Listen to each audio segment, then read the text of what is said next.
Ang mga ibinabahagi po nating impormasyon sa ating YouTube channel, sa ating Instagram Reels, and sa ating Facebook page ay may layunin lamang po na makapagbigay ng impormasyon upang magkaroon tayo ng pangunawa at kaalaman sa batas. Pangalawa, upang malaman natin kung ano yung mga karapatan natin. Pangatlo, para malaman din natin kung papaano natin ipaglalaban yung mga karapatang iyon. Napansin nyo, sa panahon natin ngayon, lahat na lang naka-advertise sa social media, lahat ng tao nag-i-spend ng at least 4 hours sa kanilang mga social media accounts. And pinadali ng internet yung pagmamarket ng mga kumpanya sa kanilang mga iniaalok na negosyo o serbisyo. At dahil dito, kailangan nating maging alerto. Kasi hindi lahat ng nababasa nating inaalok sa social media ay legal or legit or tunay. Kagaya na lamang nitong kumpanya na na-issuehan ng Cease and Desist Order o CDO ng Enforcement and Investor Protection Department ng Securities and Exchange Commission. Na-issue ito noong May 21, 2024. So, pakinggan niyo to, baka kasi maging biktima kayo. Noong April 2023, may isang religious organization na nagparehistro sa SEC at nabigyan ng Certificate of Incorporation. Ang principal office address nito ay sa may Davao del Sur. Nitong April 2024, napag-alaman ng SEC na itong religious organization na ito ay mayroong isang unauthorized investment scheme. Ibig sabihin nito, nanghihikayat sila ng mga tao na magbigay ng donation o pledge sa kanilang religious organization monthly. At dito, pwede kang mamili kung magkano yung iyong ibibigay na donation monthly. Pwedeng 5,000, pwedeng 10,000, pwedeng 20,000 pesos. Halimbawa doon sa 5,000 na binigay mo as donation, okay? Meron kang kikitain na 1,850 sa 5,000. Ngayon, ibabawas doon yung 500 pesos as medical assistance. So, ang may matitira na lang na 1,350. Monthly yun So, sa 6 na buwan, ang kikitain mo ay 8,100 pesos. Tinatawag nila itong missionary allowance. Doon naman sa 10,000 na donation mo monthly, ang kikitain nun ay 3,700. So, i-deduct nila yung 500 pesos as medical assistance, meron kang 3,200 monthly missionary allowance. So, in 6 months, ang kinita ng 10,000 na donation mo ay 19,200 pesos. Doon naman sa 20,000 na monthly donation mo o pledge sa kanilang religious organization, kikita ka ng 7,400 pesos monthly. And then, ibabawas doon yung 500 pesos as medical assistance. So, meron kang 6,900 pesos na tinatawag nilang missionary allowance.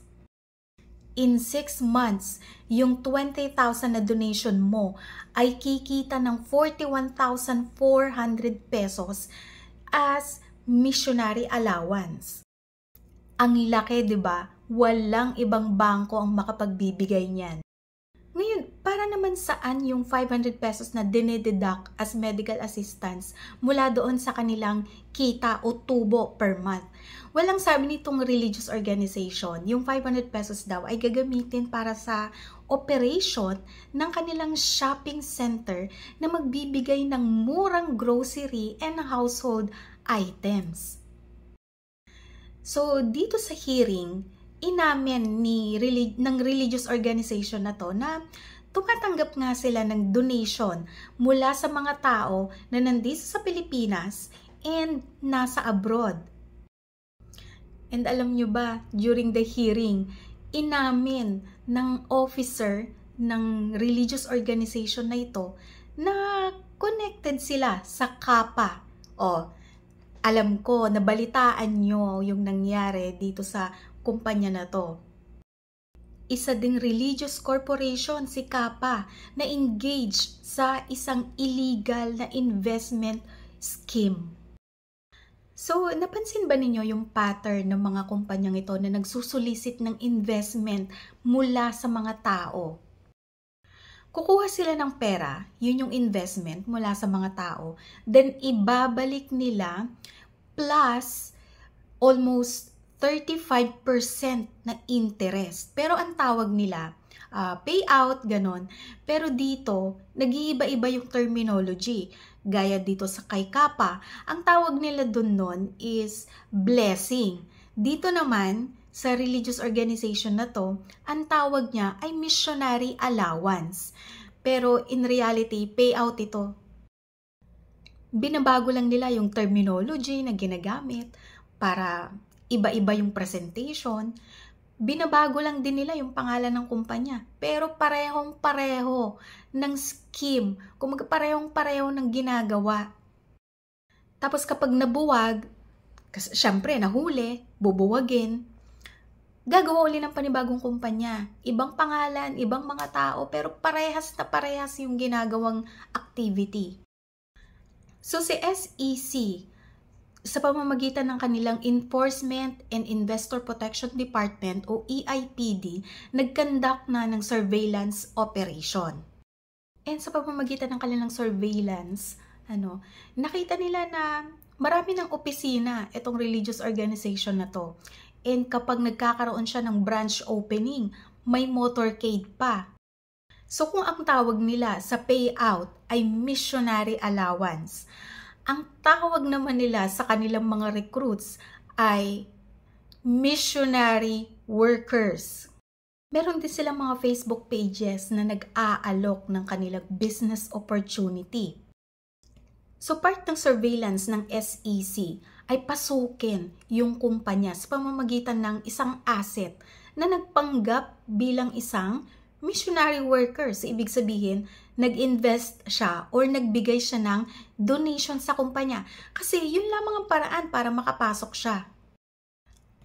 Walang ibang paraan para makapasok siya sa kumpanya kundi sa pamamagitan ng referral ng existing member. So, hindi ka pwedeng maging walk-in investor. So, mula sa mga referrals mo, kikita ka din ng 5%. So, itong asset na to, nagbigay siya ng donation na 10,000 pesos. Nakita rin sa Articles of Incorporation ng religious organization na ito na hindi siya po pwedeng tumanggap o magbenta o magsolicit ng investment o placement sa publiko.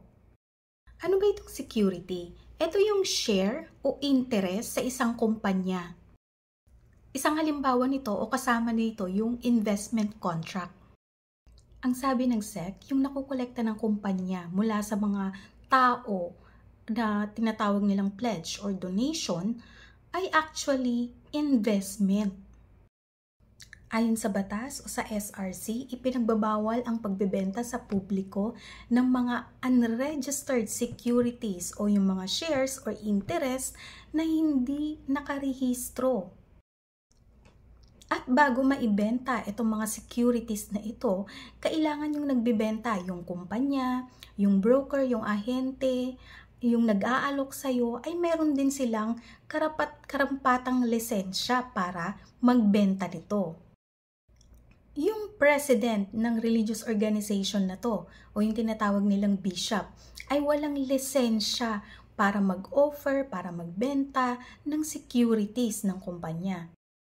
Gayun din, wala ding requisite license itong company dun sa business activity na ginagawa nila. Itong unauthorized investment scheme na ginagawa ng kumpanya na to ay tinatawag ding financial fraud under Republic Act 11765 o yung tinatawag na Financial Products and Services Consumer Protection Act. So itong cease and desist order o CDO ay pinapahinto ang kumpanya na mag-alok sa publiko ng kanilang investment scheme. Pero hindi lang kumpanya yung pinapahinto nito. Lahat ng salesman, ahente, broker, dealer, agents, maging mga vloggers or influencers na nag-aalok nito ay covered ng CDO. Pinapahinto na i-alok itong investment scheme na ito ng kumpanya sa publiko. Gayon din yung pagpo-post online o yung pagkakaroon ng internet presence ng kumpanya at ng kanilang salesman, agents, brokers, dealers, influencers ay ipinagbabawal din and nakalagay sa CDO na ito. Kasama rin sa cease and desist order yung pagbabawal sa kumpanya at sa mga director nito, sa agent, sa broker, sa dealer, sa salesman. Binabawalan silang i-dispose yung kanilang mga assets o kanilang mga properties, yung real property nila or personal property nila, kasama dito yung bank deposits para lamang maprotektahan yung interest ng publiko. Pero merong 5 araw ang kumpanya para makapag-file ng motion to lift the cease and desist order ng SEC. 5 days mula sa araw na natanggap nila itong desisyon na to ng SEC. Ang pangalan ng kumpanya na ito o religious organization na nag-aalok ng securities or investment sa public ay Hasmadai o Humanitarian and Spiritual Mission Apostolates of Davao and Asia Inc.